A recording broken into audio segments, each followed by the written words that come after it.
I know by this time you're probably tired of hearing about sermons about the resurrection of Christ. Because it's Easter time, and no, I'm not, me neither. It's a great story. And thinking about the stories, thinking about the people that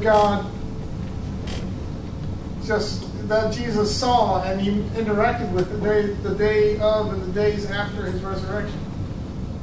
I started thinking about which stories do I like to hear, which stories do I like to tell. And last week we did talk about the road to Emmaus, which I love that story. I love those guys. I still want to be one of those guys. And now I thought of a character that, I think is one of the most misunderstood characters in the Bible. He's misunderstood because he's been called a doubter. He's been called a pessimist. He's been called everything negative under the sun. Well, not everything negative, but the doubter and pessimist. He has been so immortalized in the world that they call the phrase doubting Thomas. Don't be a doubting Thomas. Well, why? Why did he get labeled with that? He's probably sitting there in heaven next to Jesus whenever somebody says this, don't be a doubting Thomas. He goes, Lord Jesus, can we change the name to George? Doubting George sounds good, right? No, but... Okay, George. What? Okay, George. And it doesn't work. So, Thomas, we don't know a lot about him in the first place. We don't know where he was when God called him to follow him. We don't know what his family was like. We don't know much about him except a few things. One of the things we know about him is that he was a twin.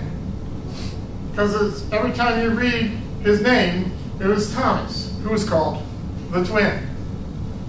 So we know that he's got that stigma with him for the rest of his life. That's all of his life, period. How many of you ever known a set of twins?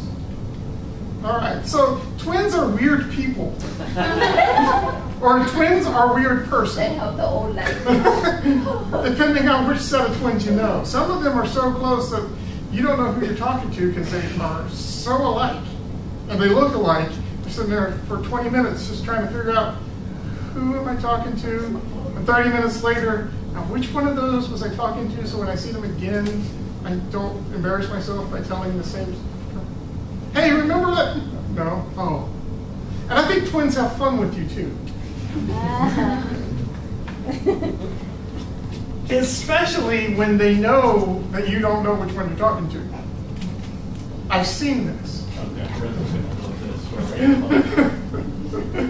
I've seen this happen a lot. I lived with a twin named George and his brother Kerry.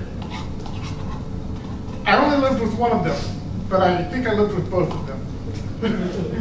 I'd walk into the room and it's dark. There's a guy that looks like my roommate at the computer, and it takes me like 5 or 10 minutes to realize, wait, that's Kerry. You don't live here.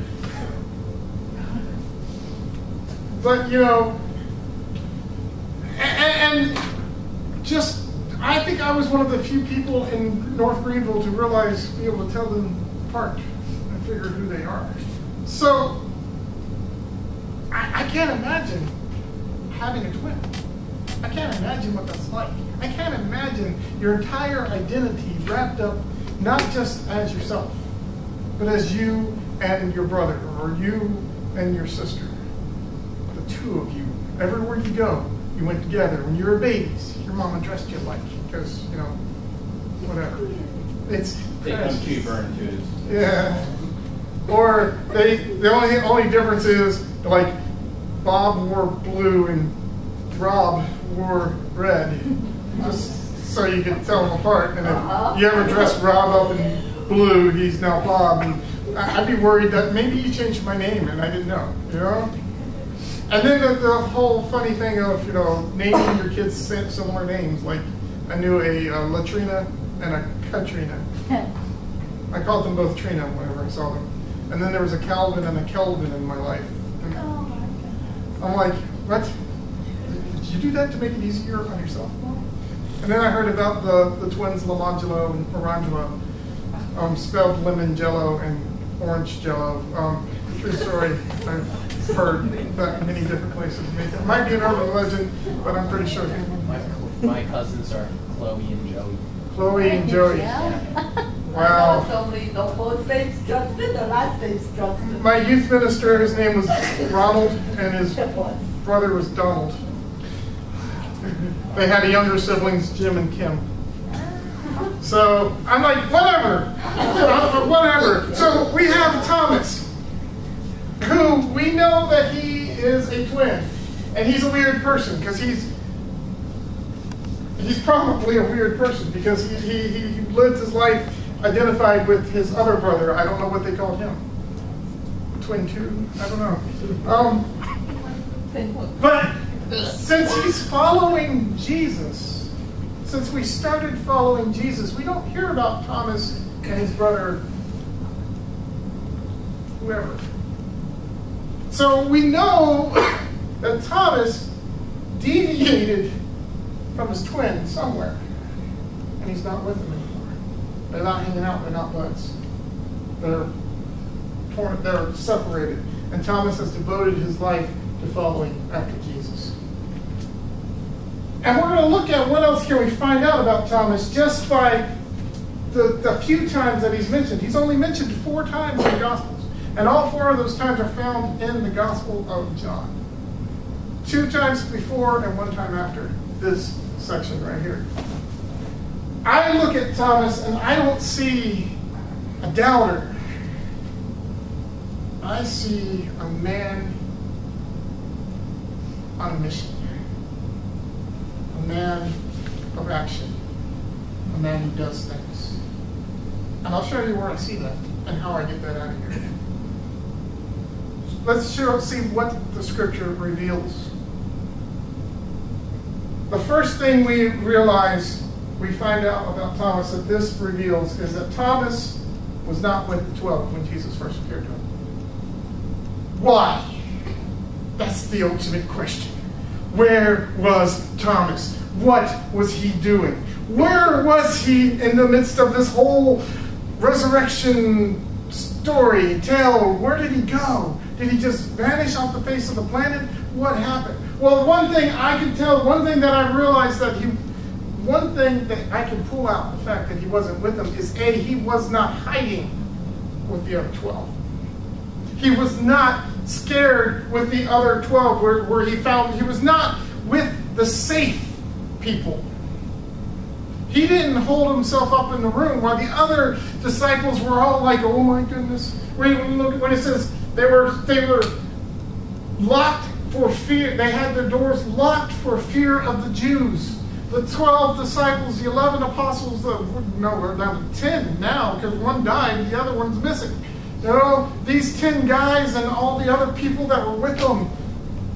As we read later that Cleopas and his friend, whoever was with him. You know, all these people were stuck in this room hiding for fear.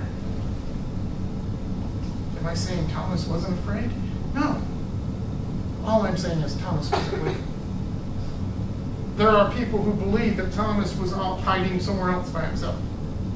There are people who say Thomas was out running away from things. He was doing things. He was with his family. He had gone to his family and hid out with them. I don't know that for a fact. They don't know that for a fact. I think Thomas was out there trying to do something else.